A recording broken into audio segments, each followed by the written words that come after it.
What's up, everybody? Welcome back to my Danganronpa Let's Play. In the last episode, we did an investigation for a double kill. A lot of weird things were happening. People were acting a little bit different. Let's head into the door, start the trial, figure out who had done it. Everyone had heard Monokuma's proclamation, and they were gathered by the red door. As soon as we were all there... Monokuma appears! Hello, hello, hello! He's multiplied? Wrong. Nope, not multiplication. It just looks that way because of an illusion. I'm moving so fast it looks like I've been multiplied. Can you guys tell which one is the real Monokuma? Whew. Can we just get on the elevator already? Boy, tough You're not crowd. playing along. Stop talking.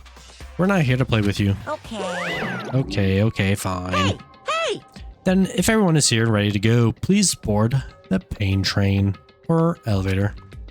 I'll see you guys down there. Let's go. Okay then, shall we? Please! Hold on, I'm not mentally prepared yet. What the heck? You'll never be mentally prepared. You can't run away anymore, hero. You're gonna pay for your sins. I told you already, I didn't do it for serious. That reminds me, did you ever find the other costume or the note? Well, no, but how unfortunate. Then it would seem we have our culprit. Hey. This isn't the place to talk about it. Save your accusations for when we get to the courtroom. That's right. She's right. Let's get down there first. Then the story can really begin. Yeah, good idea. That's right.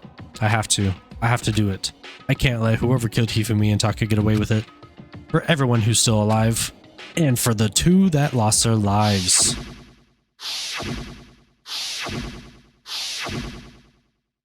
The one who killed Hifumi and Taka. The one who killed two of our friends. The killer is... someone right here. Let's get on with it. I took one last deep breath and exhaled slowly. I began to walk towards the elevator. Everyone was aboard. The doors closed on their own, and the steel box began to move. The clunking of the elevator kept us company as we fell further and further down. Oh, I accidentally missed that. Until we settled all this, we couldn't go anywhere. I'm not sure how long it was before the elevator finally came to a stop. The elevator doors slid open, opening it up onto a cruel fate. When I see all you gathered together like this, I realize just how few of you there are left. Your school life is slowly reaching its climax. Just the worst. Only because of you. Why? Why are you making us do such cruel things to each other? What? But what? Do you really hate me so much? But I'm so cute. Come on. Stop goofing around and begin the trial. Don't rush me. Of course, I'm going to start it. I would never be like, stay tuned for the action-packed trial or class trial after this commercial break. I'd never hold out on you like that. Okay, let's begin. Get to your assigned seats. And so the curtain opened once again. A deadly judgment, a deadly deception, a deadly betrayal. A deadly riddle, a deadly defense, a deadly faith. A deadly class trial. Sure, why not? These saves are pretty fast, so might as well. Okay, set skills. Did I get another one? I think I did, from Byakuya. Studies your aim a little, effective during the non-stop debate, and the hangman's gambit. Okay. And I think that's all I have. Yeah. Finish preparations. I wonder if there's one that's like recommended to get at the beginning of the game. Let's begin with a basic explanation of the class trial. So, your votes will determine the results. Okay, I talked about this in the last class trial, but I think I'm just gonna let this autoplay and just not talk when they're talking, and then, you know, talk when it's during the fun stuff, you know? If you can figure out who done it, then only they will receive punishment. But if you pick the wrong one, then I'll punish everyone besides the blackened, and the one that deceived everyone else will graduate. Now then, to begin with... We already know who did it. Was that? It was Hiro. He does not have an alibi for when the murders took place. All right, I got a call there. Had to pause. Sorry. And we found him in that suit. Don't try and deny it. You killed them. I didn't! Someone knocked me out! I was asleep the whole time! I don't know anything about it! Shut your murdering mouth, murderer! Who are you calling a murderer? I am sorry to say, Hero, but we do have evidence. Blueprints for the suit. Parts we assume were used to build it. And all of it was found in your room. You have to admit, the evidence is quite compelling. It points to you as having created the suit and wearing it while committing crime after crime. How many times do I have to tell you? I don't know! Is Hero really the killer? Or, before anything else, we have to make that clear.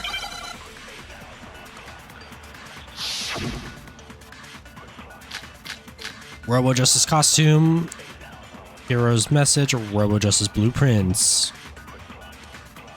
Everything we found in your room.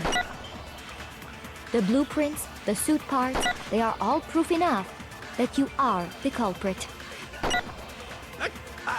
I don't know anything about that stuff! It's not true, it's a conspiracy! Hero, why? Why did you kill them? No! Just... Okay, I need to see what his thing was real quick. No, that wasn't it. It's his account. Receive mysterious. No, that's not the red. I found a hole. Maybe we could. Hold on a second!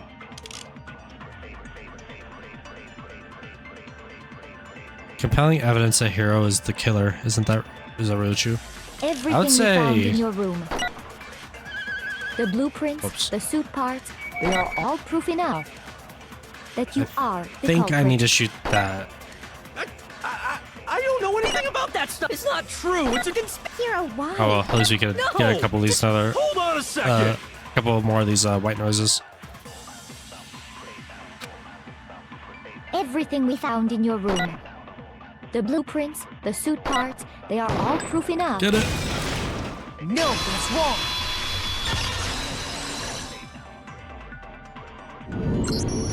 Are we sure Hero really made those blueprints? What do you mean? Handwriting doesn't match. Well, take a look at this. It's the note that Hero wrote, asking everyone to meet up after Alter Ego disappeared. The handwriting's obviously different, wouldn't you say? When you compare it to the blueprints. There's no way you could think the same person made both of them. Unless that person made it a point to disguise their handwriting. No, the differences are bigger than that, I think. Come on! I'm not smart enough to think of trying to change my handwriting anyway. At least he knows and admits it. So Makoto, are you saying you don't think Hero's the culprit? And he's not the only one. I think Hero's innocent as well. What? Shouldn't you? I mean, for all the other characters, we already know that like Makoto helps out a lot in these. We know Byakuya is just smart in general, and then Kyoko is pretty smart in general and knows how to like investigate really well. So I would think that they would like trust us more on our opinions. Then who was in that Robo Justice suit? But I know it's just for the story, you know. Is it like Hero said? Was there really someone running around in a second suit? The suspicious individual hidden within the suit. Go ahead, Makoto. Tell them who it was. And of course, he passes it off to me. So? Who was in the Robo Justice suit? The suspicious individual in question on the one that must have been in the suit.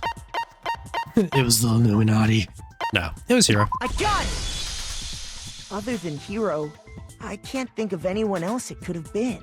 Obviously, he was the one in that particular suit. And we never found any kind of second suit. Then there can be no doubt.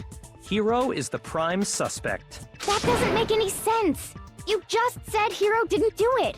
It makes perfect sense. Hero was the suspicious individual in the suit, but he's not the culprit. So what you're saying is... That's right. The culprit in this case has nothing to do with being in the Robo Justice suit. What? Now that's a bold assumption. And what reason do you have to make such a statement? You do have a reason, yes? Of course. But before we get to that, there's something else we need to clarify first. So let's get that out of the way. Hey, stop trying to boss us around! All things have a proper order. So what is it? What needs to be clarified? We must clarify the method of transportation for Taka's lifeless body. It would seem that his corpse was moved using certain particular items. Makoto, can you tell us what they were? The things that were used to move Taka's body. I mean, I don't know if they're asking for this or this. Because this actually moved it, but they had to use this to wrap up and move it. I'm just gonna go down in order. Do this first. There's still one more thing. Okay, so you want both? I got it! They were a dolly and a tarp, right? Okay, that's nice. So let me choose both. What's with that attitude? So, let's see if I can explain. Taka's body disappeared from the equipment room, and then we rediscovered it in the repository. And when we found it for the second time, it was wrapped in a blue tarp, right? It was the same tarp that, up until then, was stored in the equipment room. So the killer must have seen it there and decided to use it when they moved Taka's body. That way, they wouldn't leave any bloodstains while they were moving it. Okay, that explains the tarp. And the dolly? Same thing. I'm sure the dolly was in the equipment room when we first found Taka's body there. But when the body disappeared, so did the dolly. Later, when Taka's body reappeared in the repository, so did the dolly. In other words, you think they used the dolly to move the body. Am I right? But are you sure you are not mistaken? Huh? Are you absolutely positive the dolly was in the equipment room when we found Taka's body? That dolly was made specifically for moving large objects between the repository and the art room. It would be very strange indeed to discover it had made its way to the equipment room. Is it not possible that it was in the repository all along, and you simply didn't realize it? She's raised an objection. How do you respond? There is no shame in being wrong. Nobody expects much from you anyway. We have all accepted the fact that you rarely understand what is going on around you. Wow, that's like the opposite. I'm like the only one that actually helps during these. Well, I never had anyone sound so nice while being so mean, but maybe I can change her mind. I can just explain to them why the dolly must have been moved from the equipment room to the repository. New element has been added. Okay, definitely. Let's talk about reloading. Starting with this next bullet time battle, you're going to add one more ingredient to the recipe. On the bottom of the screen, underneath the tempo marker, you'll see your ammo count. Up until now, there hasn't really been a limit on how you destroy your opponent's statements. But from now on, just locking on and pressing triangle button won't be enough to handle them. Now, it'll cost you 1 bullet to destroy a single remark. Once you run out of bullets, you can't destroy any more statements no matter how locked on you are. However, you can reload by pressing square. Just like locking on, you have to press square. Okay. Okay. We understand how this is going to work now. Just square reload when I need to. You have it wrong! I cannot agree! You are a fool. So pathetic. Lies will get you nowhere. Do your worst. You miserable wretch. I cannot agree. You are a fool. Dude, what the heck? Do your worst. You have it wrong. I cannot agree. I forgot what I'm doing, dude. You are a fool. So pathetic. Lies will get you nowhere. Do your worst. You miserable wretch. I cannot agree. You are a fool. Do your worst. You miserable wretch. Dude, this is hard. I cannot agree. You are a fool. So pathetic. Lies will get you nowhere. Dude, that was hard. I cannot agree. I should have failed that. That was hard. This should prove it. Okay, I'm gonna freak out during this now. Reloading makes You're it so much asking harder. for proof that the dolly moved.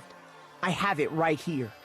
When I found the dolly in the repository, one of the wheels had a blood stain on it.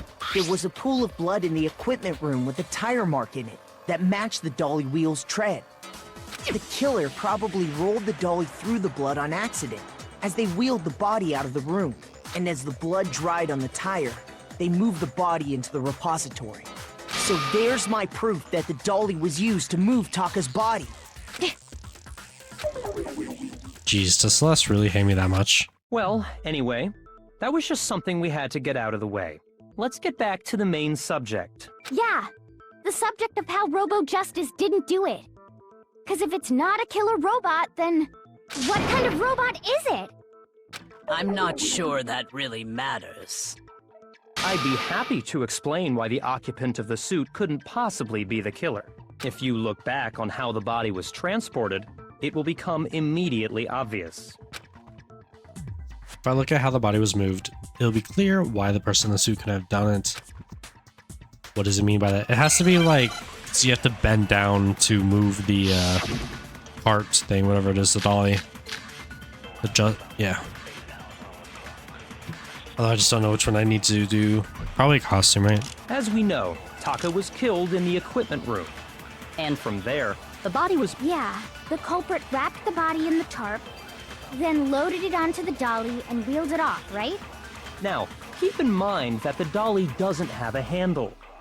Well, yeah, but even without a handle, all you'd have to do is bend over. It's that. I'm just gonna shoot it because there hasn't been white noise, so. No, that's wrong.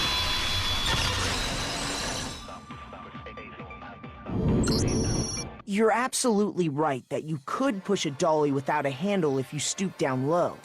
But if you were wearing that suit, do you think you could actually get into a position like that? What do you mean? Think back to what you said when we were all checking out the suit together, remember? I'm glad it's bad in here. Can't see my feet at all. I'm surprised you got anywhere in this thing. I'm telling you, it wasn't me.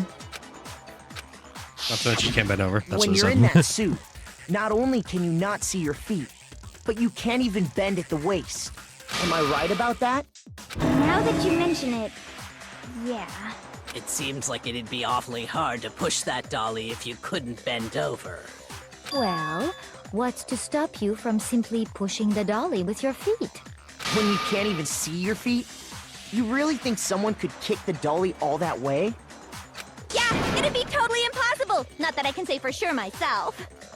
On top of that, if you were wearing such a rigid, cumbersome suit, it's very unlikely you would have the dexterity to go about wrapping the body in a tarp. Well, I mean, isn't that just a matter of taking off the suit when you're ready to move the body? There's absolutely no chance that the costume is taken off just to move the body because Hero's not strong enough, you can't take it off by yourself. Once it's on, you can never take it off. You can't take it off by yourself. I don't think taking off the suit was an option. If you remember...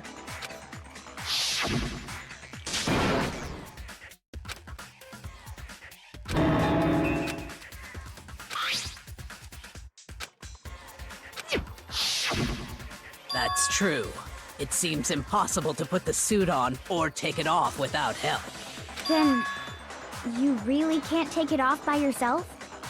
Hero wasn't just making it up? Of course I wasn't making it up. If he could have gotten it off by himself, I don't think he would have let us see him wearing it. Showing up in the suit was basically an invitation for everyone to suspect it. Yeah, that's right. So, it's really, really true that Robo Justice couldn't have moved the dolly? To be clear, whoever did move the body, it couldn't have been Hero in the robot suit, correct? No, wait. Just a second, if you please. Have you forgotten about the picture that I took? You all got a good look at it, did you not? The image of Hifumi being dragged away by Robo Justice? If whoever was in that suit is not the culprit, How do you explain that? Besides, do you remember what the now deceased Hifumi said? How'd you get hurt? That guy hit me. What guy? Robo Justice. That's why I decided to call him just now. So long as those facts exist, the proper conclusion is beyond question. The individual inside the suit and the culprit are one and the same. It was Hiro, without a doubt. Yeah. Yeah, that's gotta be right. Hold on a second! It's still far too early to reach that conclusion. Besides, there's no hurry to decide who did it. Before we rush to a verdict, shouldn't we explore every single possibility? Instead of seizing on one viewpoint, the truth is uncovered by analyzing things from every angle. Perhaps, but where do we go from here? Let's review this series of unfortunate events from the beginning. Maybe we'll uncover something new. What a pain in the ass! I don't disagree, but our lives are on the line. If this is what it takes, we have to do it. Plus, maybe we'll get to find out where the heck Kyoko was when everything went down. All right then, let's take another look back at what happened. I suppose we could start with this morning. 4 of us gathered together in the dining hall. Makoto, Hina, Kyoko, and myself. We waited there for quite a while, but nobody else showed up, so we went to look for everyone. That was around 8 a.m. And as soon as we split up, Kyoko went missing. Soon after that, Hina found Celeste in the rec room and quickly came to get Makoto and me. It seems I was unconscious for about an hour after I was attacked by my mystery assailant. I know it was an hour because I remember being attacked a little after 7. That was when we saw Celeste's picture and discovered that her assailant had been wearing a strange costume. As it turns out, it was Robo Justice. It also soon became clear that this same Robo Justice had abducted Hifumi. We were soon joined in our search by Byakuya and Toko, and then went on to find Hifumi in the library. He was injured, so we took him to the nurse's office and resumed our search for the suspect. But not long after leaving the nurse's office,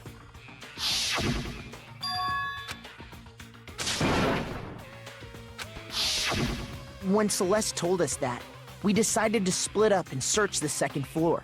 And soon after that, I saw someone moving around on the 3rd floor, and I yelled out to everyone as soon as I did.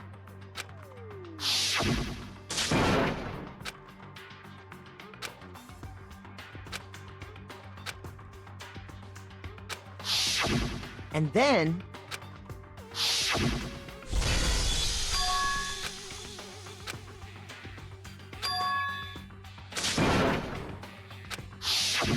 At that point, we decided to divide up into 2 groups. Celeste, Hina, and I went back to the nurse's office, while Sakura, Byakuya, and Toko chased after the suspect. When we got back to the nurse's office, we found Hifumi, dead. And that's when we heard the body discovery announcement. I left Celeste and Hina there and headed back to the 3rd floor to let the others know what had happened. meanwhile, we had just discovered Taka's body in the equipment room. We must have found both bodies at almost exactly the same time, because we heard the same announcement not long after we discovered his body. And that's when I told you guys about Hifumi. Then the 3 of us headed for the nurse's office. But right after we left the physics lab, we ran into Celeste, who'd arrived after us. And she told us something very surprising. We rushed back to the nurse's office and saw that she was right. Then we remembered we'd left Toko passed out in the equipment room, so we hurried back again.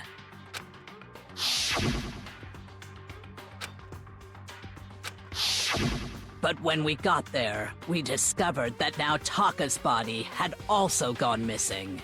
Next thing we knew, we were searching the school for 2 missing dead bodies. And after some time... Celeste informed us that she'd found the bodies, and we all headed to the repository. which is where we rediscovered the corpses. I think that about covers it. I see. The whole thing sounds exceptionally complicated. It certainly seems to me that these are not a simple series of connected events. Okay, well, if that's true, then what? Rather than a single series of events, I think we have to consider each murder a separate situation. And from there, we can uncover the contradictions surrounding all of them. Now then, let's get started, beginning with what happened to Taka. The contradictions hidden in what happened to Taka. In order to uncover the truth of this case, I have to find them no matter what. Okay, here's what's gonna happen. I gotta go. I'll come back and record this later, but I'm not gonna have commentary because it's gonna be too late. I don't want to wake my wife up. Just for this episode, I'll be back either at the end of the episode or just in the next episode. I'm not sure. But anyways, if you enjoy, please feel free to leave a like, comment, subscribe. Thank you for watching. Bye.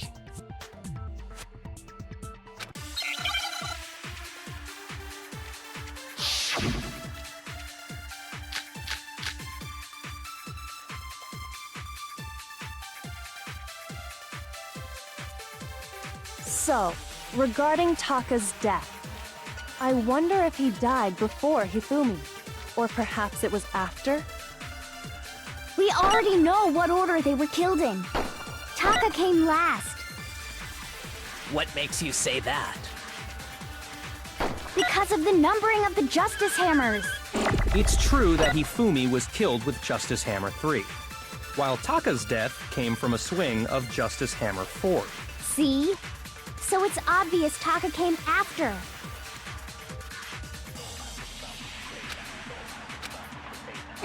So, regarding Taka's death, I wonder if he died before Hifumi, or perhaps it was after. We already know what order They were killed in.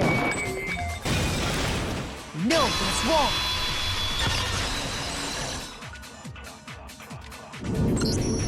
Hold on. There's no reason to assume that the hammers were used in the same order as their numbers. If anything, that's just another way the killer tried to disguise their actions. So you're saying the culprit wanted us to think the hammers were used in order, but in reality, Taka was killed before Hifumi? Okay then, let's see the proof.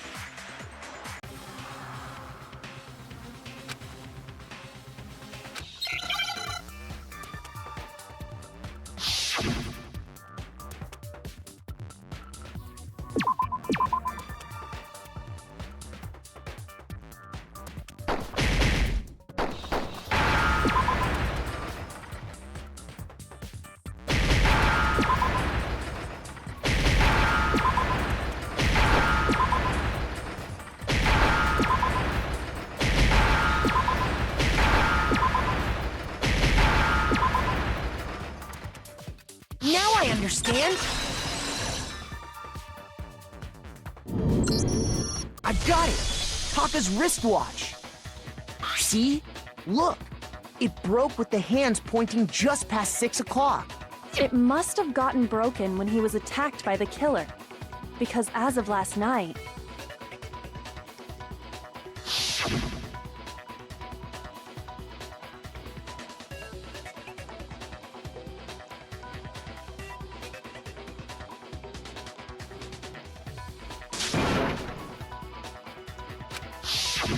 so if it wasn't broken after 6 last night, then he must have been attacked around 6 this morning. And that would be his official time of death. But if that's true, then he was killed well before Hifumi. And before Celeste was attacked this morning, which happened around 7. That's right. Taka was killed before any of the other incidents took place. That simple fact slipped past all of us. We made the wrong assumption about the order of events, all because of those justice hammers. That's exactly why the culprit wrote the numbers on each hammer and had them increase in size. That way, when we saw how they were used in each incident, we'd easily make that wrong assumption. Now, if Taka was killed around 6, then everyone's alibis for his murder go out the window. Because when he was killed, we hadn't met up in the dining hall yet.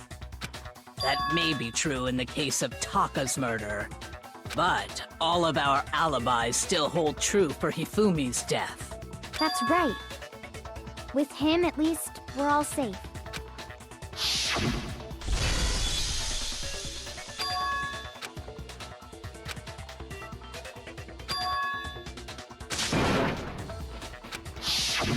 When we heard Hifumi screaming, we were all together. Except for Hiro and Kyoko. Then we all ran down to the nurse's office, and that's where we found his body. That's totally true. We're all in the clear. Oh, I know! They must have recorded him screaming on a tape or something. Then If that's true, where's the tape? I don't know. Don't just go making stuff up. Anyway, we all have rock-solid alibis for when we heard Hifumi scream. Since all of us were there together, clearly none of us could have killed him. And it does not stop there. There was also the moment when we discovered his body had disappeared. When his body vanished from the nurse's office, Hina and I were in the bathroom together, while everyone else was in the equipment room, correct? And then there's the disappearance of Taka's body from the equipment room. At that time, we were all gathered together in the nurse's office because of Hifumi going missing. Well, don't forget, I was passed out in the equipment room the whole time. Wait, then what if Genocide Jill did it? She could have dragged Taka's body out of there right then. Even if she could pull that off, there's no way she could have done the same with Hifumi's body. Because, as we just established, she was passed out in the equipment room when his body disappeared. Besides, I didn't do either of them anyway. In other words, it is impossible that any of us could have killed Hifumi or moved either of their bodies. On the other hand, Hiro and Kyoko had disappeared, so they most certainly could have done those things. So what now? For now, we can't get fixated on who did it, or we'll just keep going around in circles. So instead of who, I propose we start talking about how. In particular, I think we need to figure out how Hifumi's body got moved. That's true. We searched everywhere, but we couldn't figure out how to explain his body disappearing. And according to what Celeste said,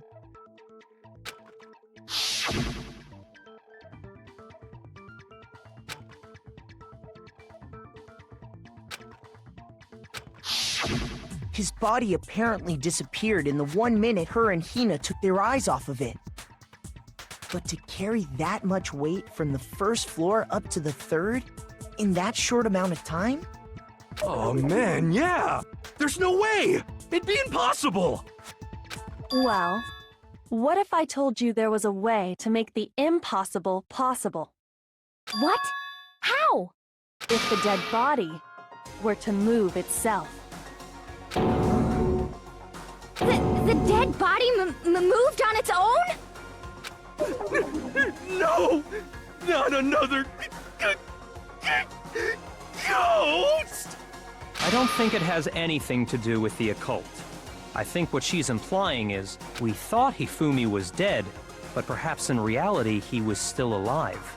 He was alive? Are you saying Hifumi wasn't carried out of the nurse's office, but simply walked out on his own? But I mean, we found his body. He was dead. Perhaps he was simply playing dead. That it isn't possible.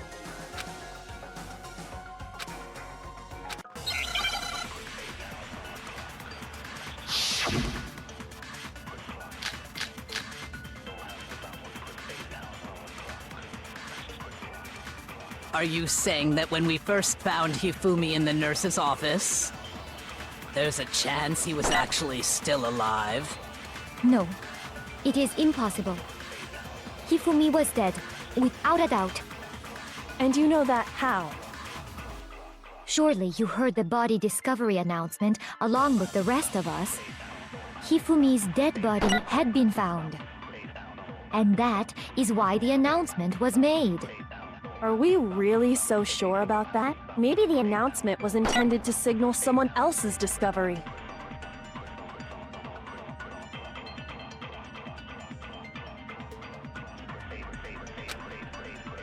Are you saying that when we first found there's a chance he was actually... No.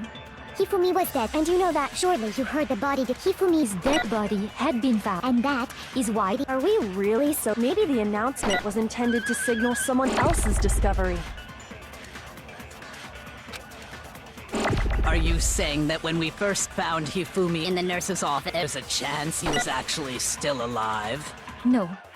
It is impossible. Hifumi was dead, and you know that. surely you heard the body discovery at Hifumi's dead body Had been found. No, that's wrong.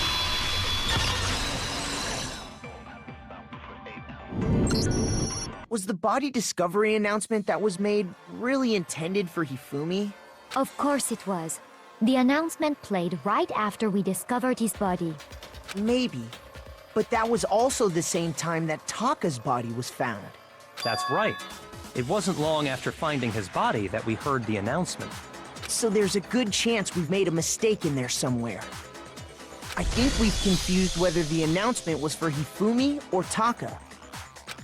First of all, if 2 bodies had been found, there really should have been 2 announcements. Maybe Monokuma simply got lazy and rolled them together into one. What do you say, Monokuma? Any comment? Well, it's a very sensitive issue, so I can't go into too much detail. But what I can say about the body discovery announcement is that it's only broadcast when 3 or more people find a dead body for the first time. That didn't answer our question, man. We're asking if you're a lazy bum. No, actually, that was plenty. He said it's only broadcast when a body is discovered for the first time, which means even if we find the same body again later, he won't make the announcement again. If that's true, then why was the announcement made again later on? Huh? Later on? Exactly. We heard the body discovery announcement twice.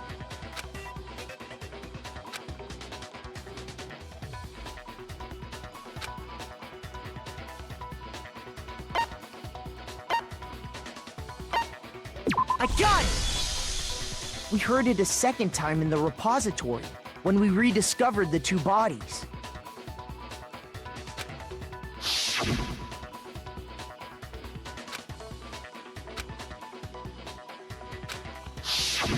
It didn't seem weird at the time, but it contradicts what Monokuma just told us, doesn't it? Exactly. If we were actually rediscovering both bodies, the announcement shouldn't have played. Then in reality, when the 2 dead bodies were rediscovered, one of them was actually being discovered for the first time.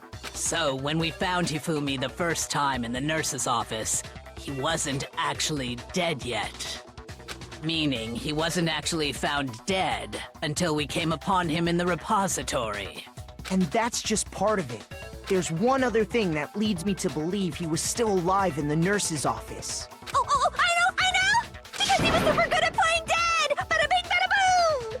That is the worst logic I have ever heard. But honestly, I do not think there's anything that can prove he was still alive. Okay then, let's take another look at the events surrounding the discovery of his body. Then it should become clear whether he was really alive or not. This whole thing is pointless.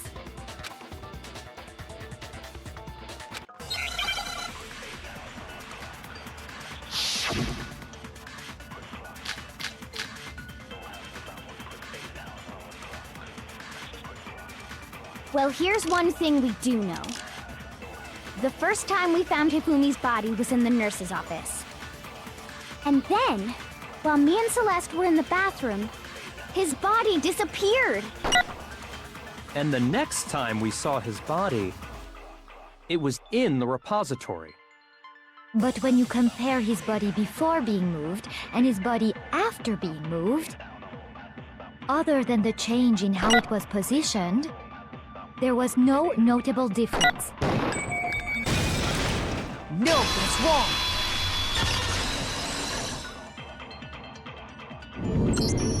In fact, there was one clear difference between Hifumi in the nurse's office and the repository. His glasses. That fact alone proves that he was only playing dead in the beginning. Perhaps you'd like to fill the rest of us in? When we found Hifumi in the nurse's office, his glasses were covered with blood. But when we found him again later in the repository, they were spotless. And I found the item he used to wipe them clean in the nurse's office trash can.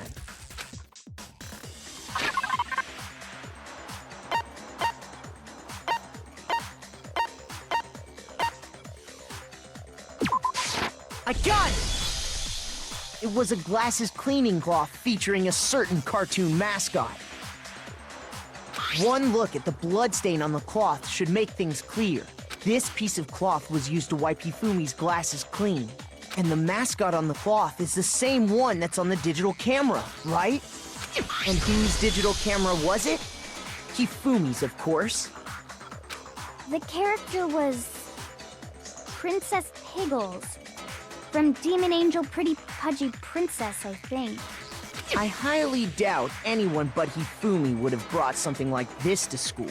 I see your point. And the only people here who wear glasses are... I wouldn't be caught dead using a tacky piece of garbage like that.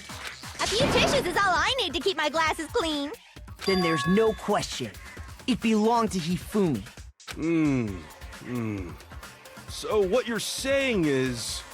What exactly? What I'm saying is, the blood on his glasses was wiped away using his own glasses cleaning cloth. Even if that is true, it does not mean he wiped the blood off himself. But who would benefit from a clean pair of glasses other than the glasses owner? That's a good point. Then it must have been him, right? So let's assume that Hifumi was still alive in the nurse's office. He pretends to be dead. Then he stands up and walks out on his own 2 feet. And with that, the impossible task of moving his copious corpse becomes possible, wouldn't you say? But then, if he was just pretending to be dead, what was with all that blood? Was it paint or something? The fridge in the nurse's office contains packs of blood for emergencies. He probably used one of those. He figured if he was gonna play dead, he should go all out, so he just dumped it everywhere. But he got crazy with it and had to wipe his glasses off when he was done. God, what an idiot! And if Hifumi was still alive at that point, the disappearance of Taka's body is easily explained. It should be perfectly obvious who must have moved Taka's corpse. I got it! It could only have been Hifumi. While we were all gathered in the nurse's office, he went to the equipment room and took Taka's body. That also explains how the door to the repository got locked. The door was locked? Well, after the bodies disappeared, we all went looking for them, right? So me and Sakura headed for the repository. But when we got there, the door was locked. And the repository door can only be locked from the inside. Which means when Hina and Sakura got to the repository, someone was already inside. And it could only have been Hifumi, who just finished stashing Taka's body there. He convinced us all he was dead, and when he saw his chance, he dragged Taka's body to the repository. So, Hifumi wasn't just another victim in this case. He was one of the assailants. But that means he took part in the murders. I just can't believe it. If you're having trouble, would you like me to show you one more piece of evidence? There's more? Oh, absolutely. The single biggest fact pointing to his involvement has yet to be revealed. You know what I'm talking about, right, Makoto? The item he took off of Taka's lifeless body?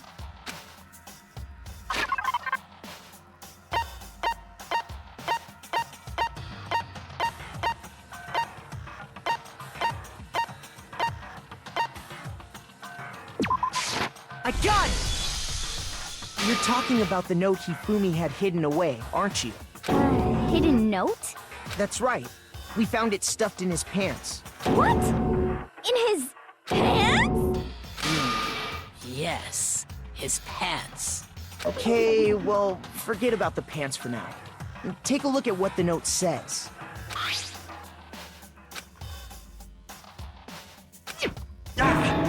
the note I was telling you about. The one that told me where to go. Huh? Wait, this one's a little different. In my note it said, Monokuma can't find out, so don't tell anyone else for now. Let's meet in the rec room at 1 a.m. I see.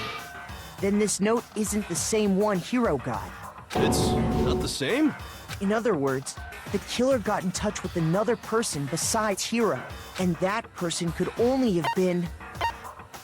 I got it! That's right! Taka! The killer used this note to draw out Taka and murder him. Hello? Over here! Objection! Objection! I don't really understand what's going on, but Hifumi had that letter, right? So whoever wrote it wasn't drawing out TikTok, they were drawing out Happy! Just to be clear, TikTok is Taka and Huffy is Hifumi, right? Ugh! Yes! Why must you ruin it every time?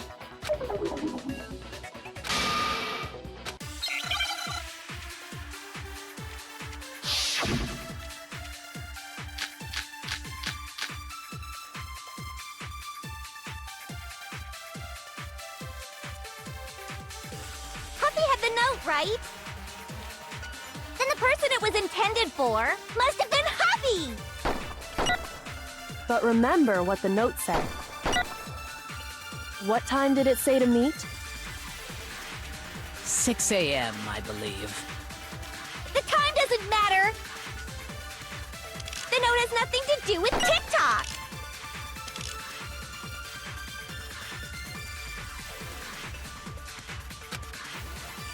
Huffy had the note, right? Then the person it was in must have been Happy! But remember what the note said. What time did it say? 6 a.m., The time doesn't matter! The note has nothing to do with TikTok!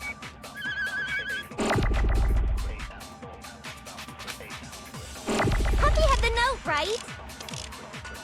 Then the person it was intended for must have been Happy! But remember what the note said. What time did it... 6 a.m. The time doesn't matter! The note has nothing to do with TikTok! No, that's wrong!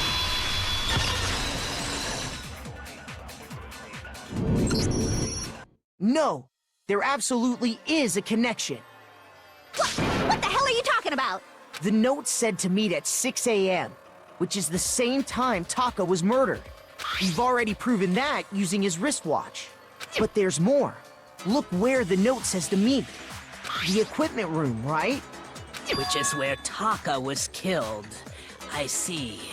So, Taka was murdered at both the time and place written in the note. I think that should be plenty to show that this note was definitely meant for Taka.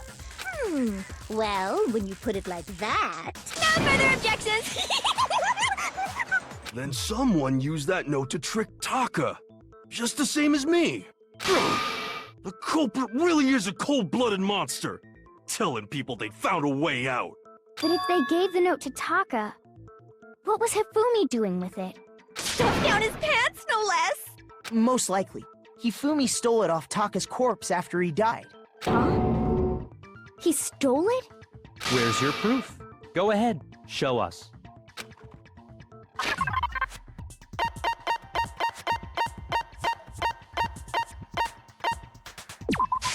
I got it! When I searched Taka's body, I saw that his lifeless hand was gripping a small scrap of paper. If I'm right about this, the sheet of paper this piece came from is... I knew it! It fits perfectly with the note we found hidden on Hifumi. Then Taka's scrap and Hifumi's note. Yup, they're from the same piece of paper. Hifumi had the note meant for Taka, while Taka's corpse still grasped a small piece of that note. There's only one way to explain it. Taka died clutching the note. Hifumi tried to free the note from his death grip, leaving behind only one small scrap. Did I get all that right? That means Hifumi knew the note was important. Exactly. Which proves that he was an accomplice in the murder. Whoa. Yeah. After seeing all this, Hifumi was super involved in this whole thing for sure. In fact, he was behind the whole thing. In fact, He's still alive! Sorry, no. When we found him in the repository, Hifumi was truly and completely dead. The second body discovery announcement proves that. So then, who killed Hifumi? Whoever did is the mastermind, the true killer. He was killed in the repository. So he must have been killed not long after transporting Taka's body.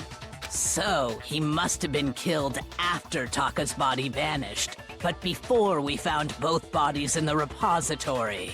During that time, we'd all split up and were searching for Taka's missing body. In other words, during that time, none of us have alibis. Wait, but me and Sakura were together. Stop trying to steal the spotlight, you stupid walrus! Who are you calling a walrus? Anyway, when they were killed bothers me too. But there's something that's been bothering me even more. And what might that be? The weapon they used to kill Hifumi. The weapon? Yeah, because I mean, according to the Monokuma file, the way Taka and Hifumi were killed was almost the same, with them having similar fractures and all.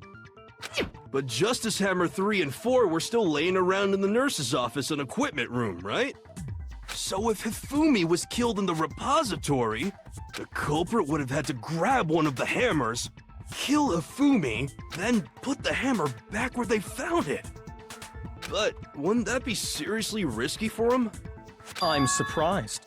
It seems there's some semblance of a brain knocking around that skull of yours after all. Hell yeah, it's packed in there good and tight. He's right, though. I don't understand it either. The Monokuma file makes it clear that they were killed using similar instruments. But if the hammers were already laying around those other rooms... So the question is, how could the culprit have gotten their hands on either of the hammers? Personally, I haven't a clue. So which hammer was used to attack Celeste? Number 1 or number 2? Those were accounted for in other rooms too. And I don't think either one is big enough to kill someone. Is it not possible they used a different weapon? I don't think it is possible. They were both killed with the same kind of thing, right? So then, what was used to kill Hifumi?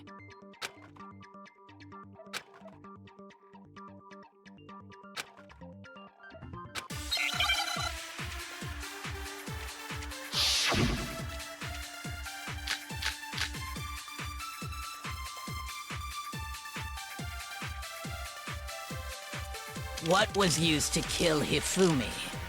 Was it Justice Hammer 3? Maybe Justice Hammer 4? Well, whatever it was, there's one thing we have to figure out. How was the culprit able to move around so freely with the weapon? How did nobody witness them carrying it? Sounds like a Justice Hammer 5 is about to make its appearance! Check out murdergear.com/hammertime for more info! Well, one thing seems pretty clear. The murder weapon had to be one of the Justice Hammers! No, that's wrong!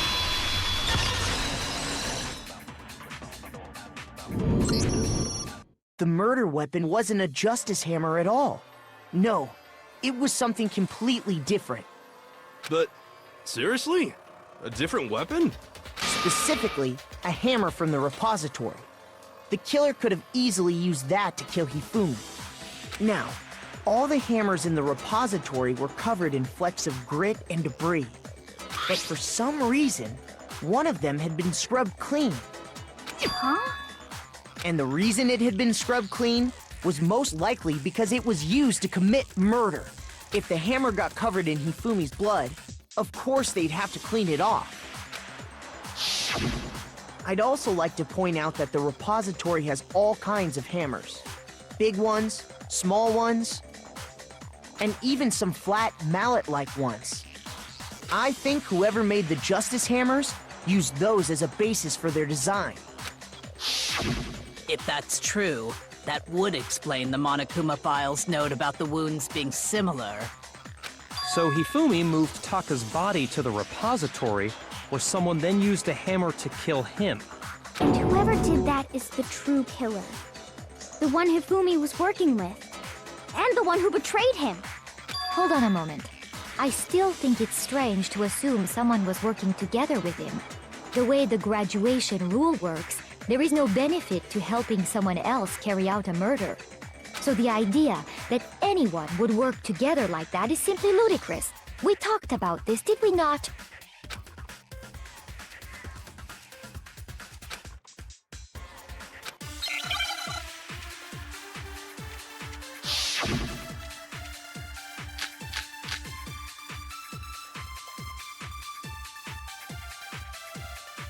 Based on the rules that have been laid out for us, even if more than one person is complicit in the murder, only the one who actually carried out the act can graduate and survive. Assuming the rule holds true, it is simply impossible that two people work together on this. That is how the rule was explained to us. But that only really applies if there's one murder, right? In this case, however, there were two murders.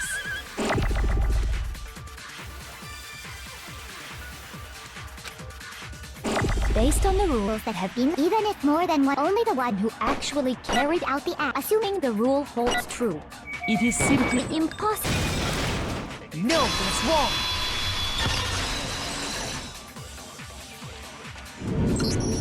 Since there were two murders, it's at least plausible that more than one person was involved.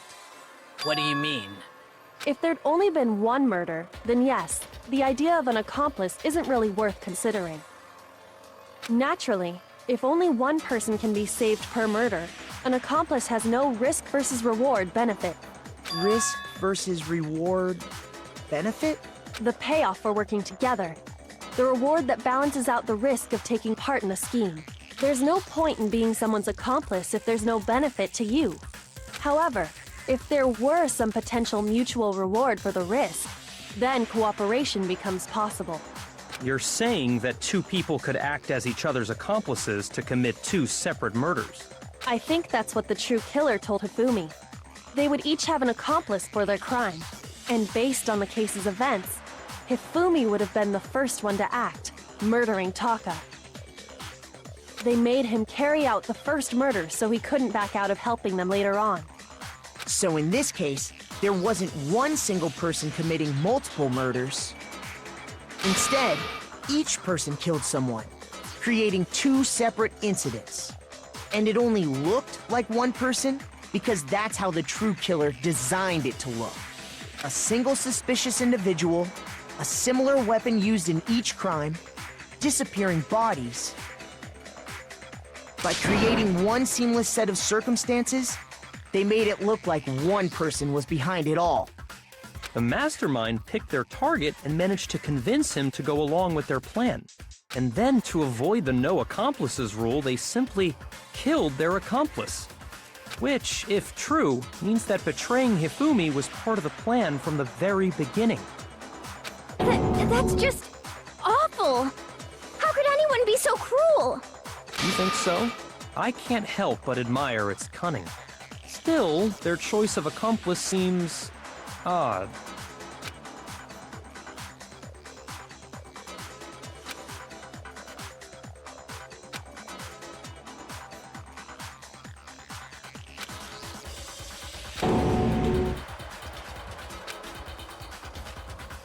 I understand how an accomplice could be involved, but then who was the one pulling Hifumi's strings?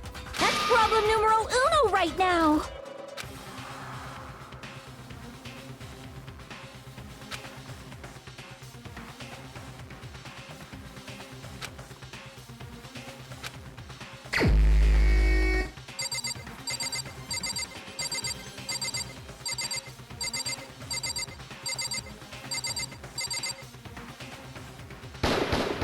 Here's my answer. It was Celeste. Ah, so I'm the suspicious individual now, am I? I really do hate this kind of joke. A joke? I wonder. So what you are saying, then, is that I specifically chose to work together with Hifumi. The idea that I would choose to spend any amount of time interacting with him, that I would go within 10 feet of that shit for brains, that lazy, worthless goddamn idiot! Pardonnez-moi. Just to be clear, there is evidence to support it. Is that so? It is. Throughout the investigation, there was certain behavior that was common only to the two of you. Considering what we've learned so far, it only further proves that the two of you were working together.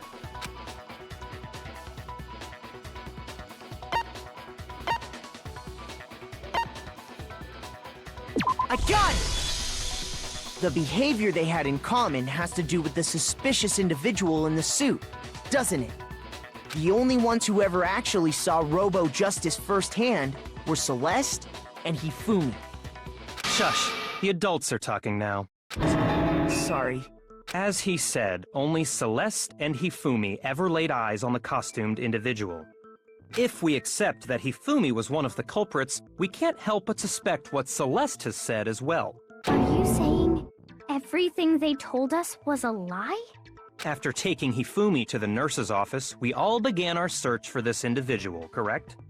And not too long after that, do you remember what Celeste said?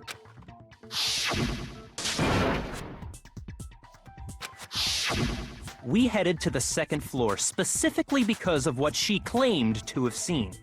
Next, to draw us all to the physics lab up on the third floor, She let out a blood-curdling scream. and when we'd all come to see what was wrong, what was it she said?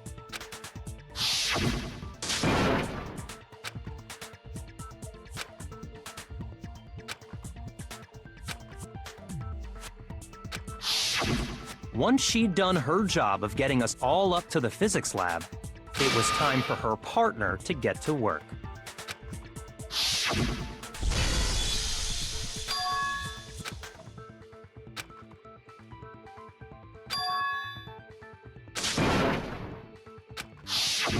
It was to get us to divide into two groups. In fact, Celeste was precisely the one who proposed that we split up.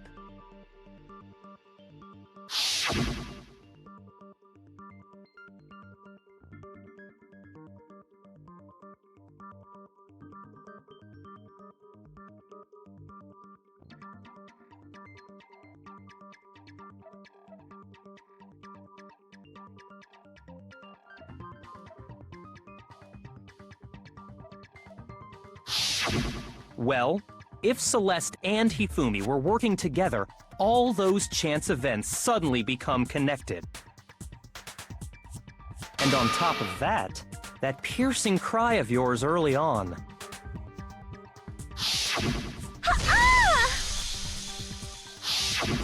That was to signal Hifumi, wasn't it? It was your way of telling him, we're on the third floor, everything's going according to plan. Why else would you let out a scream that could have carried across the sea? I just realized another strange thing. When we found Hifumi in the nurse's office, who we now know was only pretending to be dead,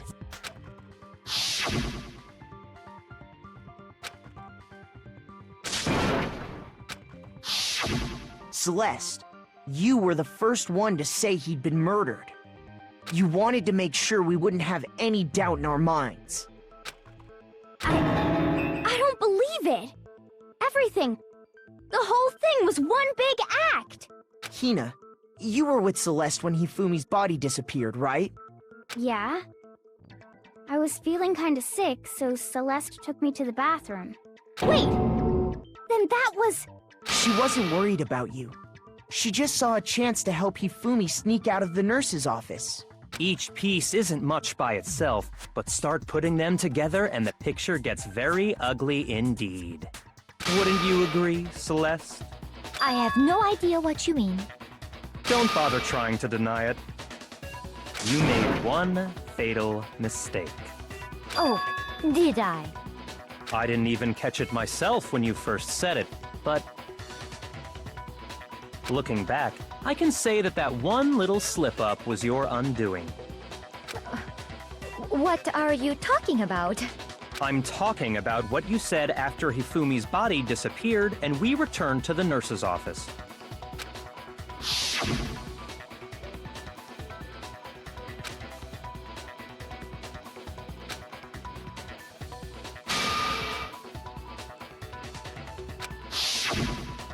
I remember her saying that too, but I don't understand what's so strange about it. Then pay attention. Sakura, Toko, and I were first to discover Taka's body in the equipment room. Then Makoto showed up and told us Hifumi had been killed. So Sakura and I left with Makoto. Once we were in the hall, we ran into Celeste, and the four of us headed to the nurse's office. Now, the entire time we were together, none of us said anything about Taka being dead. Think about it. Celeste's comment doesn't make sense. It was completely out of place. Yeah, I see what you're talking about. Although I don't really get what it means. You hear that, Celeste? Everyone's having some trouble understanding. Could you repeat what you said? If you're really not the culprit, you shouldn't have any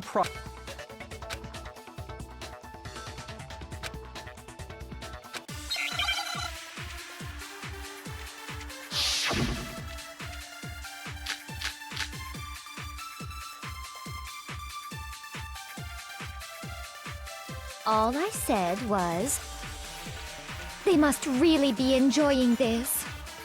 Enjoying the sight of us standing around, frightened and confused. They must be positively elated. We are all going to die here. We are going to die, just like those guys died. And that is all I said. And that's all it takes to finish this. It's obvious, isn't it? What was so strange about Celeste's comment?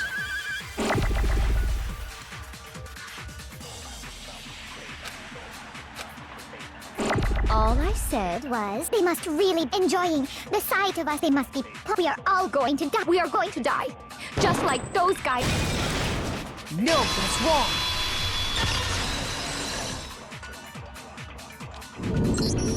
That's right.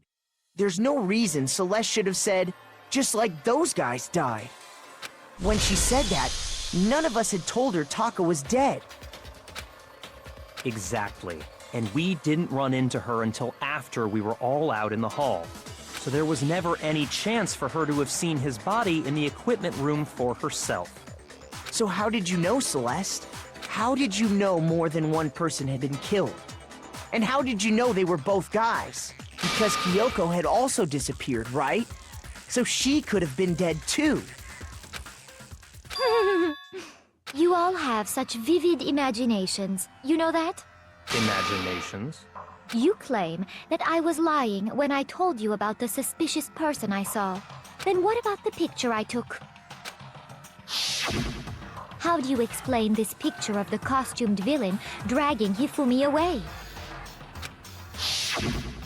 It has to be some kind of setup, right?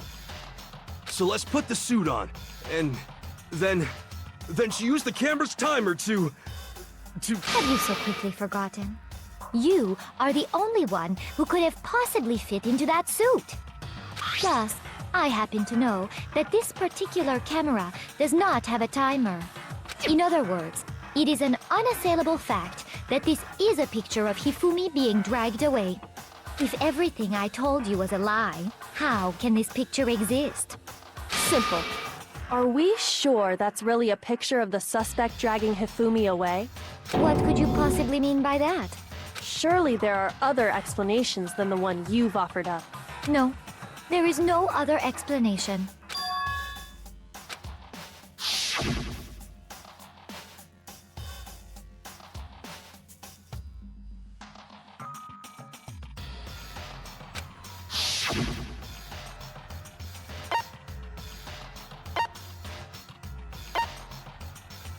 I got it! It's not a picture of the suspect dragging Hifumi away. I would say it's a picture of Hifumi dragging the suspect away. That's certainly within the realm of possibility. The one being dragged off in that picture isn't Hifumi, but the person in the robot suit. We've simply been led to believe that it's the other way around. And the strange costume might only exist to lead us astray even farther. If you saw someone wearing something like that in this situation, of course you'd notice and be suspicious. That's what happened! You put me to sleep and made me out to be the bad guy in all this! Such a thing is utterly impossible. Hifumi was dragging him away? Ridiculous. Is it? I don't think it's ridiculous at all. Then shut your mouth and allow me to educate you.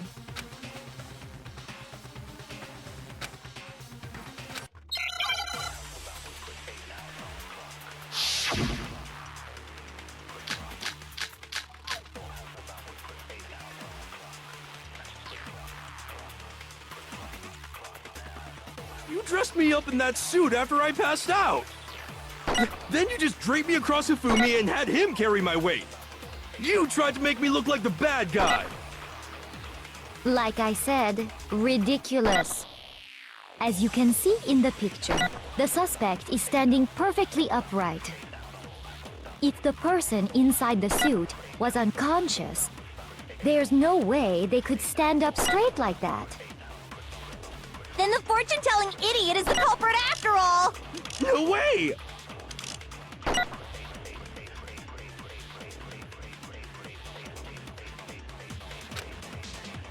You dressed me up in that suit after I passed out. Then you just draped me across Hifumi and had him. You tried to make me look like the bad guy. Like I said, ridiculous. As you can see in the picture, the suspect, if the person inside the suit was unconscious, there's no way they could stand up straight like that. Then the fortune-telling idiot is the culprit after all! No way! You dressed me up in that suit after I passed. Then you just draped me across. You tried to make me look like the. Like I said, as you can see in the picture, that if the person inside the suit, there's no way they could stand up straight. No, that's wrong.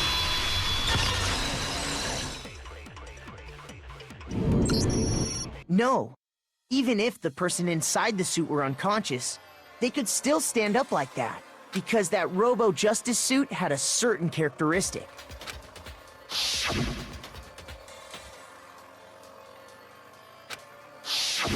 That's right! They totally made a mistake when they made it, so it couldn't bend at the waist. I'm not so sure that was a mistake. I think the suit was designed from the beginning to be used the way it was. Celeste and Hifumi took the suit they'd specially designed and stuffed Hiro into it. That's how they were able to fake that whole thing. The point of it all was to make us believe whoever was in the suit was to blame. Well then, I suppose this is checkmate. Checkmate?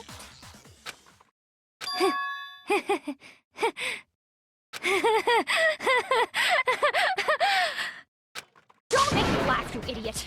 What do you mean, checkmate? Celeste?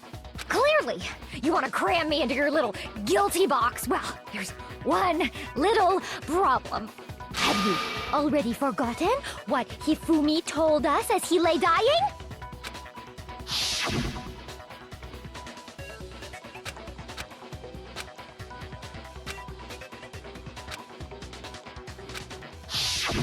When we asked him who had attacked him, his answer was quite clear, was it not? He said, and I quote, Yasuhiro. In other words, Yasuhiro Hagakure! Wait! But my name isn't really Yasuhiro! It's actually Taro! Your confusing statements don't make any sense. You're only making things more complicated. He did say Yasuhiro, but are we sure he was really pointing the finger at Hiro? What the hell are you talking about? I'll burn you alive! Kyoko, what do you mean by that? Think back to how Hifumi used to talk to us. How did he refer to each of us? I got it! That's right! Our last names! He called us all by our last names! Exactly. I know I heard him say Mr. Naegi more than once, for example. So if Hifumi did mean to say Hiro's name, he would have said his last name, Hagakure. I'm sure it was just incidental. By chance, his first name. Indecent? Don't talk. Random chance. Now isn't that a convenient explanation? No, there's no reason to think he would have said the name any different than normal. But he must have run out of energy before he could say any more. So Hifumi was trying to tell us the last name of whoever killed him? But the name he said doesn't apply to anyone here. Well, no. Hold on. There's one person it could apply to, and that's Celeste. She never actually told us what her real name is. What did you just say? To think you'd take your false accusation so far, I don't know whether to laugh or spit! Come on! Enough with your idiotic blather! Yasuhiro is a loser's name! Do I look like a loser to you? Well? Do I? What? I think I've earned the right to be a little on edge. Okay, then fill us in. What's your real name? Make sure your ear holes are wide open and listen up! My real name is Celestia Ludenberg. Could you please stop making me repeat myself over and over again?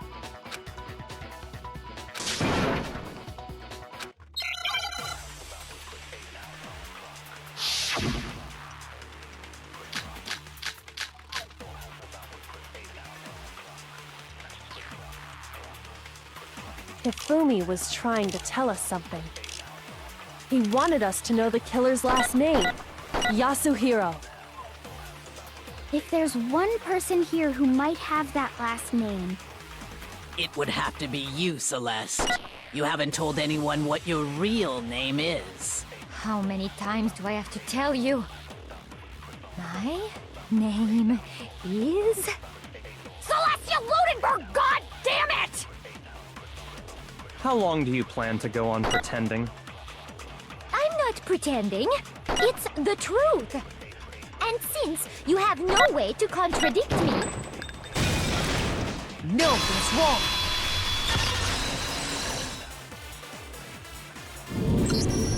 That's it! The handbook! What? Anytime you turn your handbook on, it shows the owner's name when it boots up, right? Monokuma told us all about it before.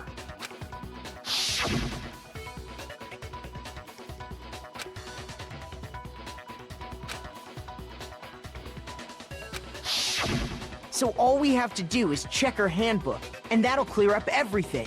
That's how we can find out Celeste's real name. That's an invasion of privacy. I refuse to cooperate. Celeste, can you please just tell us what really happened? Please, just tell us. Even when I'm put in check, it's just my nature not to give up. Because...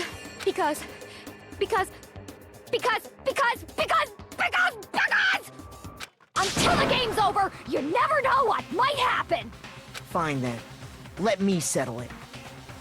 Let me go over the case again, from the beginning, and shed light on all your crimes. And that'll bring everything to an end.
exactly what happened.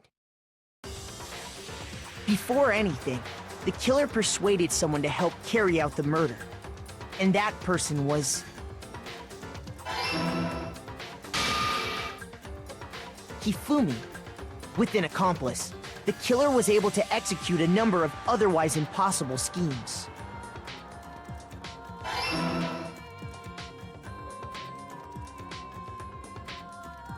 First, they convinced someone to meet them in the rec room last night at 1 in the morning.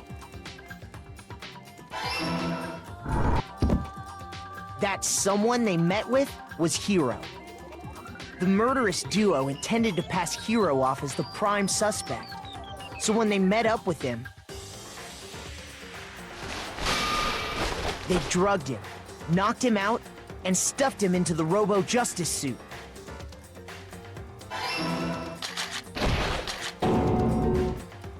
Next, Hifumi positioned himself to make it look like Robo-Justice was attacking him, while the killer used a digital camera to take pictures of the assault. They did all this just to create evidence that would put the suspicion on Hiro. When they were done with him, they shoved him, still unconscious, into the pool room locker.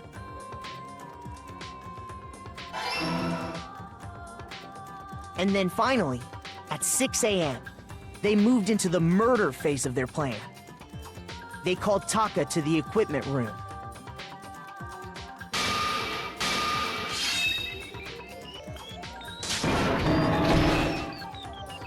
And that's where Hifumi killed him, making it the scene of the first murder.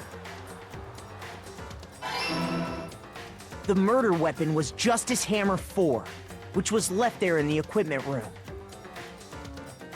The reason Hammer number 4 was used was to create confusion about the order of the crimes. So, next they falsified 2 more assault incidents. For these attacks, the killers pretended to be the victims to solidify Robo-Justice as the suspect. The first fake incident was the attack in the rec room.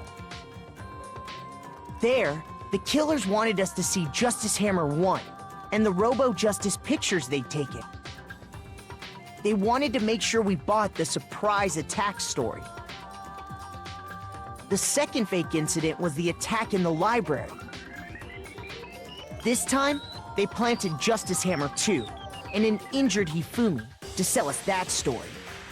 With these 2 incidents, the killers were able to create a certain preconception in our minds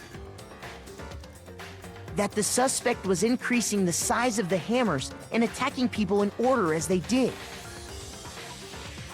We fell right into their trap and started looking for the suspect based on that, but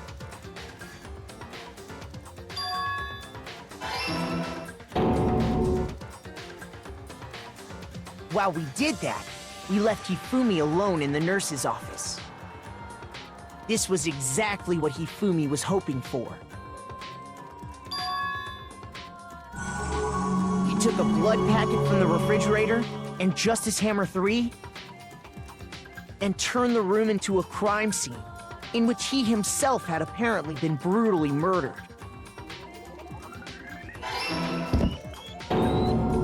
He let out a scream to draw us back, and when we returned, that's what we found.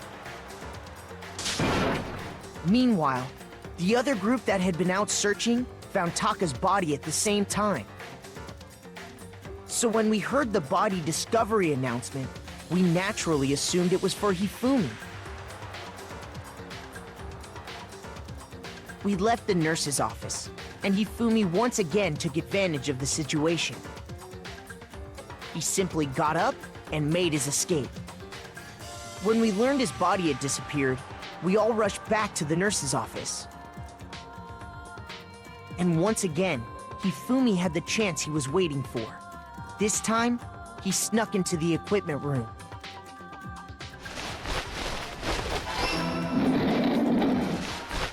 He wrapped Taka's body in a tarp and used the dolly to move it all the way down to the repository. That explains how each of the bodies disappeared.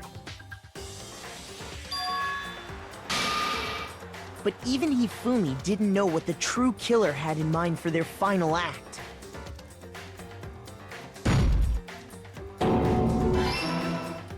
Their plan all along was to kill Hifumi and get rid of the one person who could betray them.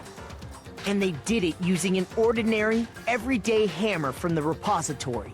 That should cover everything that happened in this case. And the villain behind it all is...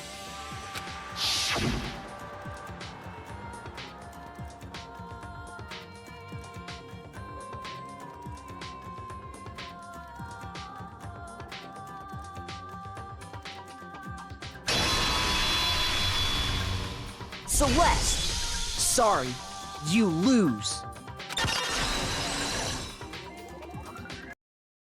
I lost? When was the last time I was forced to utter such words? They hang heavy around my neck. Then you admit it? You're the killer? Listen to you, trying to take charge, as if you're my private instructor. I, Celestia Ludenberg. Taeko Yasuhiro is fine. Taeko? So, you finally accepted it. I'm the kind of person, once I've lost, I don't like things to drag on. Interesting.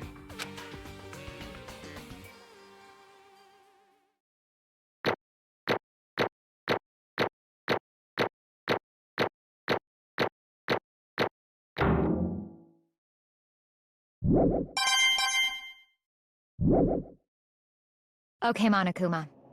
I'm ready to begin. Or, no. I suppose this is the end, isn't it? It is indeed the moment we've all been waiting for. Time to vote. Okay? Okay. If you would, please locate your lever and cast your vote. And when the votes are tallied, who will become the blackened? Will you make the right choice or the dreadfully wrong one? What's it gonna be? What's it gonna be?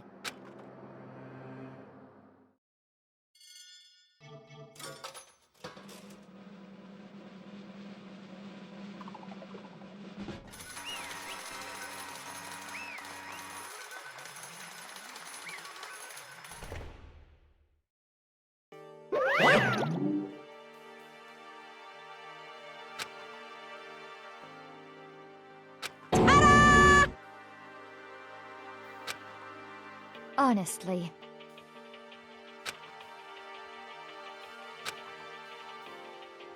I knew it.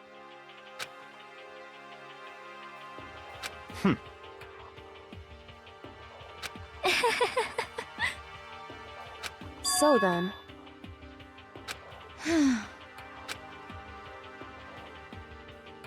Indeed.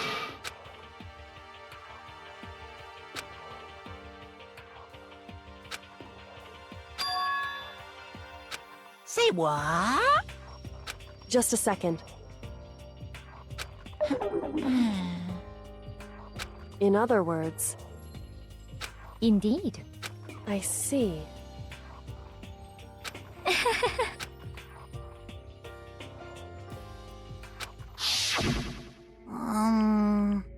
Actually, What? are you okay with this? So then...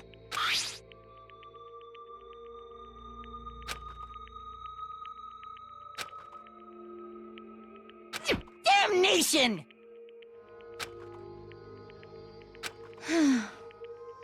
Say what? As for me... Oh, As for me... what?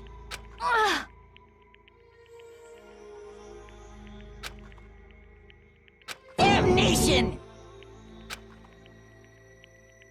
Say what?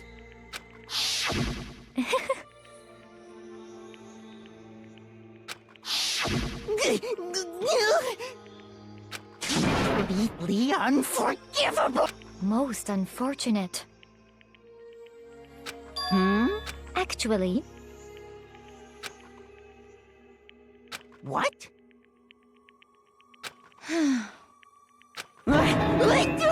indeed. Honestly, I swear! actually,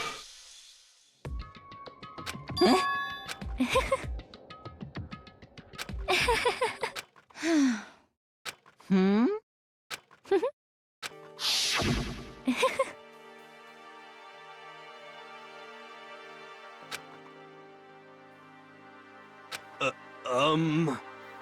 I see.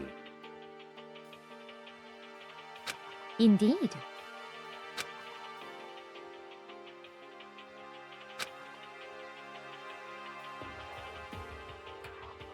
But...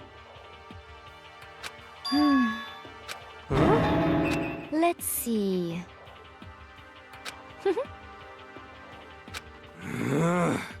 Well,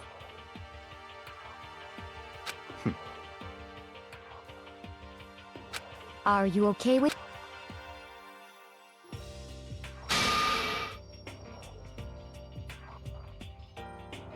Hmm.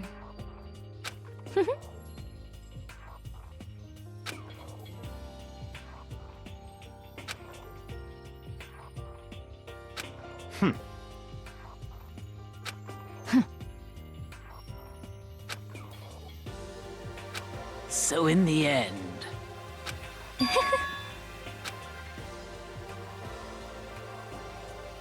What the heck? Well, Don't be mean! I wonder about that. Why? What the heck? Hmm.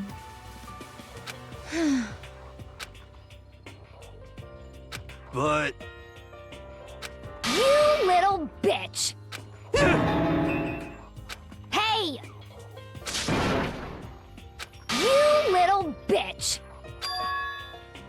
This is fine. Honestly. As for me, isn't it wonderful?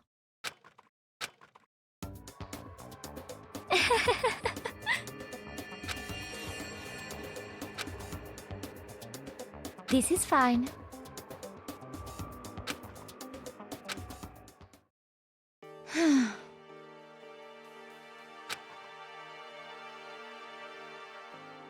There is nothing to be done.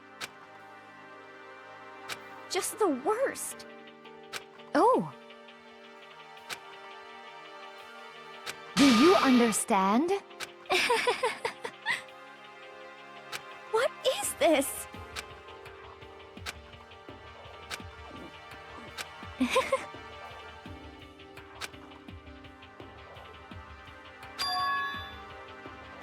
Yes, indeed.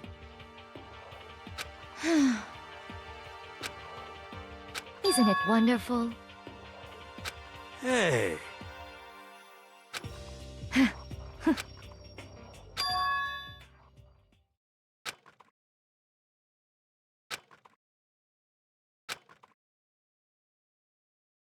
Thrills, chills, kills! Now then, I've prepared a very special punishment. Let's give it everything we've got. It's punishment time! I guess I'll let Kyoko hold on to this. What? Will it really give you the hope you're looking for? I can't say I ever saw it that way. Which is why, actually, it's not important. Well then, take perhaps we'll meet again. In another life.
Extreme! What are you gonna do? Let me out of here! Too bad.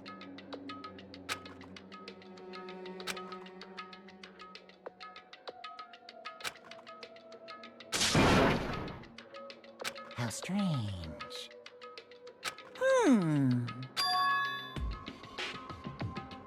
Hey! Hey! Wah-wah? So then, you...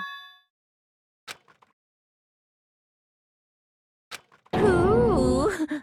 Hey, Ooh! How exciting!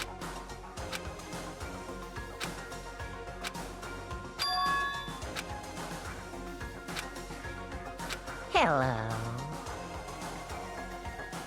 Well?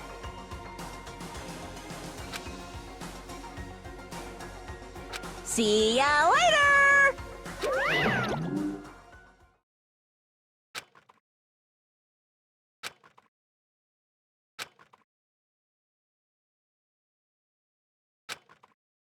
so...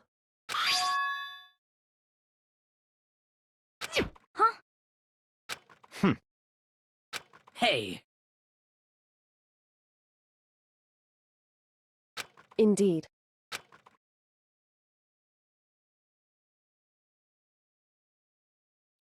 Alright, I'm back for the commentary. Let's see what the rest of this chapter is. Alright. We left the courtroom and rushed to the dressing room. As we approached the dressing room, Kyoko looked back at us and said, Hey, I'm going to go on alone from here. Everyone else, head to the dining hall. I'll check in with you later. What? Why? Exactly are you going alone? so... Do you even have to ask? As she spoke, she glanced quickly at the surveillance camera. Come on. That's not what I mean. Why you? There's still a risk of a spy, you know? Then I'll go too. What? You? Please, let me go. Standing here arguing is just going to draw more attention to us. Goodbye. Do whatever you want. Thank you, Byakuya. well then. Then it's up to you now. Yo! I'm gonna go to the dining hall, okay? Huh? So Makoto and Kyoko are gonna go together? Does that mean what I think it means? Okay. Good luck, Makoto. Girls like her are total pushovers when you show a little backbone. I tried to forget what Hina said. Everyone head to the dining hall, leaving me and Kyoko here alone. Shall we go? Well, shall we? Yeah. So They then, got some dirty minds. We need to get into that locker. Kyoko took the key Celeste had given her and unlocked the locker. And as the locker swung open, we saw... You really came. Good morning. It's been a while, hasn't it? It's safe, thank goodness. I never heard Kyoko sound so relieved. It was like she was speaking from the bottom of her heart. I did just what Celeste asked. I didn't say a word. I stayed quiet the entire time. So, Oh, and I think I might be able to open that last set of files soon. Maybe as early as tomorrow. I'm doing my best, so please wait just a while longer. So, now we can officially say the case is closed. As far as this incident is concerned... Oh. Can we take a second? Since we have this opportunity, I want to be honest. I want you to be honest with me. Kyoko, please tell me. What are you trying to do all on your own here at the school? you... Is that why you wanted to come here with me? However, Regardless, that's not something you need to know right now. I don't need to know? That just makes me even more worried. what? Worried? Like what happened during the investigation this time. You disappeared and we didn't see you again. Without warning, without explanation. When you do that, Indeed. it's only natural that they think I'm the mastermind and spy, right? And you too. No. I believe in you. What? You believe me? Or you believe in me? Isn't it obvious? People believe in their friends, right? That's why I wanted to tell you. And I want you to believe in me too. Because we're friends. I understand. It's true. Then maybe I can believe in you. Just a little bit more. Then... That's fine. Fine, I'll tell you. I'll tell you why I've been disappearing and where I've been going. Ooh, getting into some good stuff here. You see? What I heard from Kyoko then was, well, frankly, it kind of blew my mind. Right after I told Kyoko I believe in her, she told me a story that was, well, almost unbelievable. I decided I had to confirm what she told me with my own two eyes. So I waited for nighttime to come. And when it did, I went into action. Correct. The boys' bathroom on the second floor doesn't have a surveillance camera monitor in it. And in the storage closet there, way in the back. She said it was way in the back of the boys' bathroom storage closet, but could Kyoko really be right about this? Okay, so you might have been noticing that I've gone into this bathroom a couple times since it's unlocked, and you can kind of see there's a little square on the map. And now we're kind of being directed towards it. You can see that green door right there. Let's just click on it. Just a normal storage closet as far as I can tell. The secret Kyoko told me about, could it really be hidden here? She said it was way in the back of the storage closet, but I mean, seriously? Without thinking, I placed my hand on the back storage closet, and suddenly, as if I were being yanked in, something opened. At the same time as I heard that sound, I fell through the wall. I had no idea what was going on. I'd fallen through the back of the storage closet. Huh? It turned out the back wall was like a revolting door, and I made my way to the other side, just like Kyoko had said. Correct. In the boys' bathroom on the second floor, there's a storage closet, and way in the back of that closet, there's a secret room. So this is a secret room, but what's in here? Alright. Okay, looks like there's only two things. There's a bunch of files and what it looks like volume after volume of yearbooks. They're all covered in dust. Looking at everything, one file at the edge of the bookshelf caught my eye. Hope's Peak Academy Student Registry. This is the only thing in here not covered in dust. Has someone been looking at it recently? I slipped a file into my hand, and before I had a chance to take a look at it, a slip of paper fell out of the file, and I turned my attention to it. What's this? You must not leave. That's kind of weird. I could understand if it said, like, I can't leave, but you must not leave? What is this? My head feels funny. This is a strange sensation. It's like deja vu. Those words, you must not leave. I've seen them somewhere before, but I can't quite remember. What do I do? Wait, what did I say? What do I know? That's what it said. What don't I know? That's so creepy. A strange sound rang out through my head. I felt like it was shaking my brain back and forth. And then, darkness. I don't understand what's happening. I don't know what started it. It's all over. And with that, I opened my eyes. I didn't know how long it had been. Ow. Apparently something hit me, and I lost consciousness. That's all I understood. The dull, throbbing pain in my head provided that much at least. That was very creepy, but it looks like someone has cleared out the bookshelves.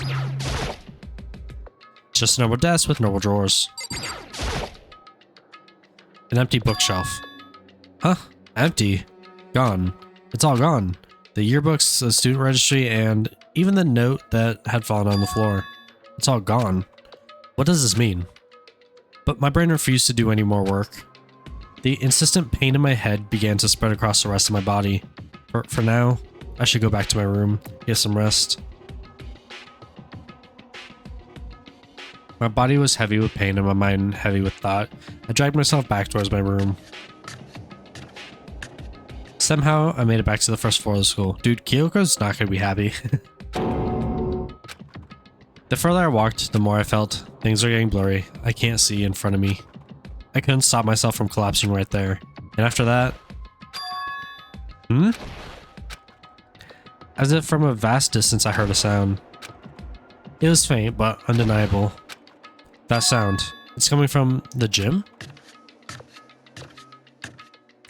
As I desperately hauled my shaky frame towards the gym, the sound got stronger and stronger. What's going on? It can't be nothing. Here, in the gym?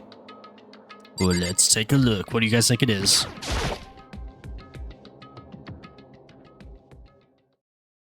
I didn't make a sound as I opened the door to the gym. The sound coming from inside, meanwhile, only intensified that much more.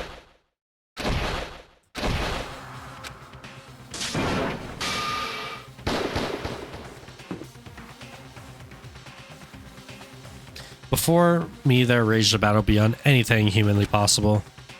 No, one side's not human, that's for sure, but regardless, I couldn't stop staring. I forgot to move or even breathe. Why, you? What do you think you're doing? I asked you a question. What's the meaning of this? How dare you defy me? This wasn't part of the deal! Part of a deal? And what possible deal could they be talking about? I've made a decision. I will no longer retreat, no longer compromise, no longer regret. I've made my decision. I'm going to resist you. Okay, but you do realize what will happen if you go through with this, right? You haven't forgotten, have you? What I'm holding hostage? What could he be holding hostage? What am I hearing? A hostage? Then could it be the mastermind spy is Sakura? What? Chapter 3, The Next Generation. Legend, Stand Tall, Galactic Hero. 7 surviving, and we know who the traitor is now.